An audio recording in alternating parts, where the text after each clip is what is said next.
clase de hoy vamos a hablar sobre las pruebas de la evolución biológica.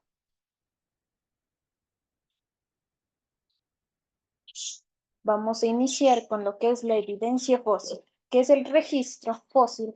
Es una evidencia crucial de la evolución de las especies. Y ante esta evidencia nos permite conocer la historia o los antepasados de nosotros mismos. El registro fósil encontrado en las distintas capas o estratos de rocas. Es el objeto de estudio de una rama, la conocemos como la paleontología. Estos estudios fósiles de especies extinguidas y su distribución temporal han revelado la existencia de un proceso de cambio a lo largo del tiempo. Nos permite conocer nuestra historia, la historia y de la evolución.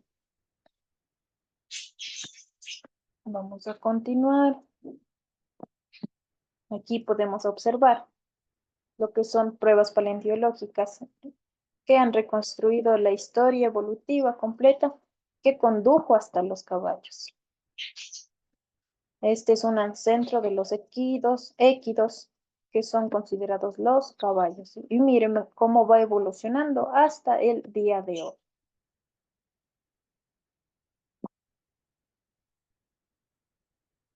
La evidencia de la anatomía comparada. Esta ciencia se encarga del estudio de las homologías o similitudes anatómicas heredadas por los organismos. Este análisis se realiza en las estructuras externas o internas de los organismos, entre las que se incluyen el esqueleto y otros. Ahora, lo que vamos a observar aquí son sus estructuras. En todas estas estructuras va a existir las mismas partes de aquí que tiene el ser humano, como sería el hueso húmero, el radio, el cúbito, el carpiano, el metacarpio y las falanges. Las falanges son los deditos. Ahora bien, en el caso del gato también existen falanges. Claro que su forma cambia, pero están presentes lo que son las falanges. También están presentes el metacarpio, que es de color verde, el carpiano está de color amarillo, el cúbito, que está en la parte trasera, es esta parte, el radio, que es la parte naranja, y el húmero. Y vamos observando que existen similitudes anatómicas en todos, hasta ahorita, en el humano y en el gato, existen la misma cantidad de huesos. Para el caso de la ballena, observamos también el húmero, cambia de forma, sí, pero está presente. El radio también está presente, solo cambia su forma, pero sus estructuras están presentes. Aquí están los metacarpios y sus falanges. Aquí están las falanges en la ballena. En el caso del murciélago es de igual forma. Aquí están sus falanges, aquí está el metacarpio, el carpiano, muy pequeñito, pero está presente el carpiano, el cúbito, que se ubica aquí, el radio y el húmero. Es decir, existe homologías o similitudes anatómicas en el humano, el gato, la ballena y el murciélago. Esto se diría que se la considera como una anatomía comparada.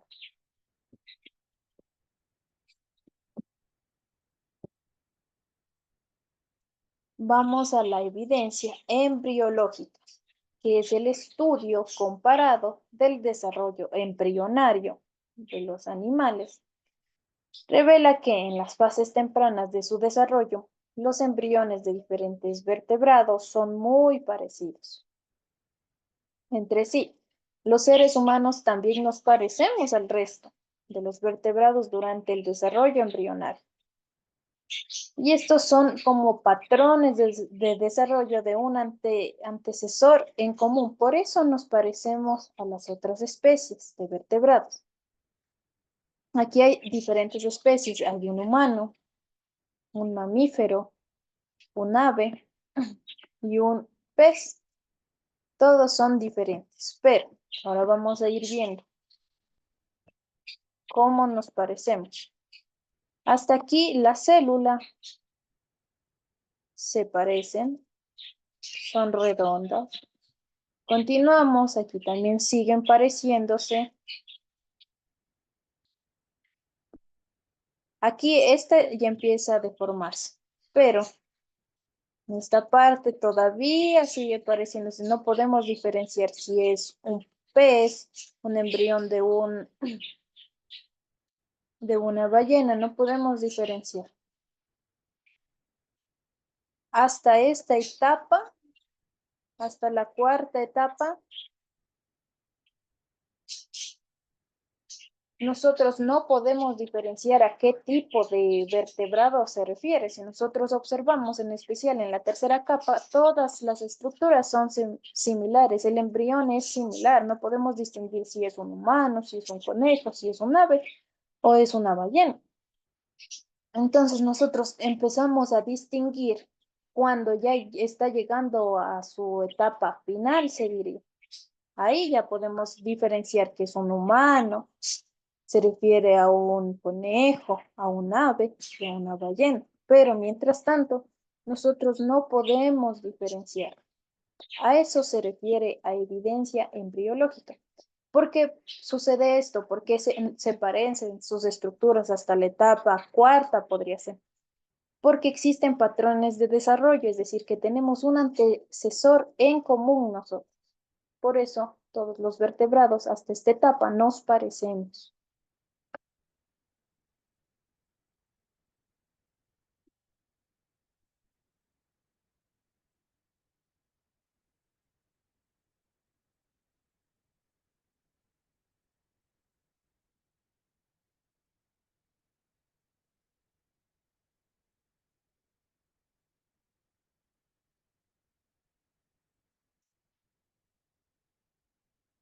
Vamos a pasar a lo que son las evidencias biogeográficas.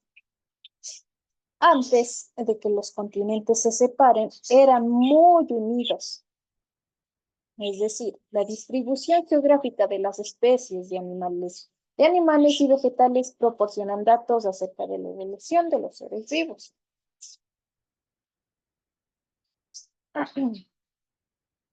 El registro fósil revela que América del Sur y África compartieron la misma fauna por el hecho de estar unidos en esta época.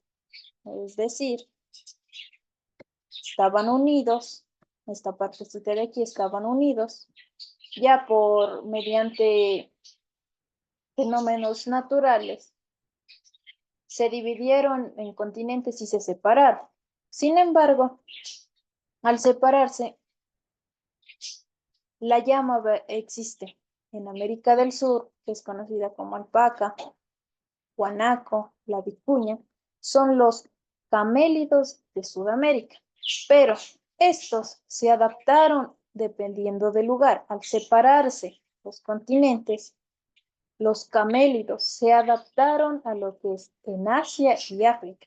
Por eso son diferentes, se ven diferentes, sin embargo pertenecen los camélidos a la misma familia de las llamas, de las alpacas. Pertenecen a la misma familia, pero su estructura es la que ha cambiado.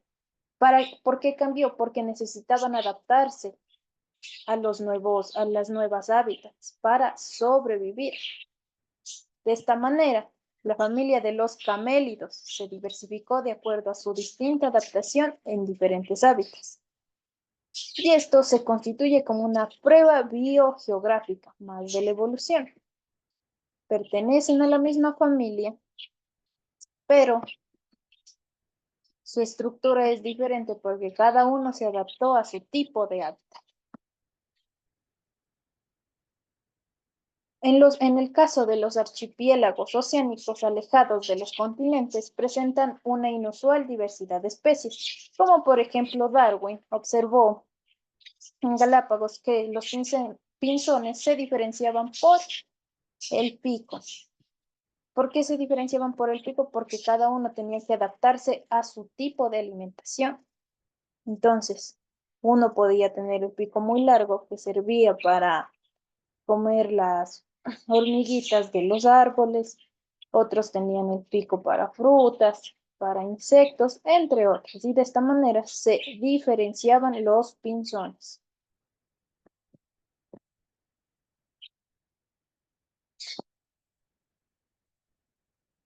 Vamos a lo que son evidencias bioquímicas.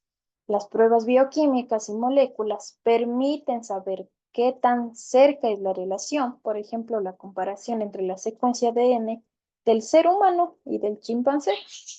En el gen que codifica la hormona leptina, revela solo 5 diferencias en 250 nucleótidos. Es decir, en esta imagen vamos a observar que vamos a hacer una comparación del ser humano, del porcentaje de aminoácidos idénticos del ser humano con otros animales.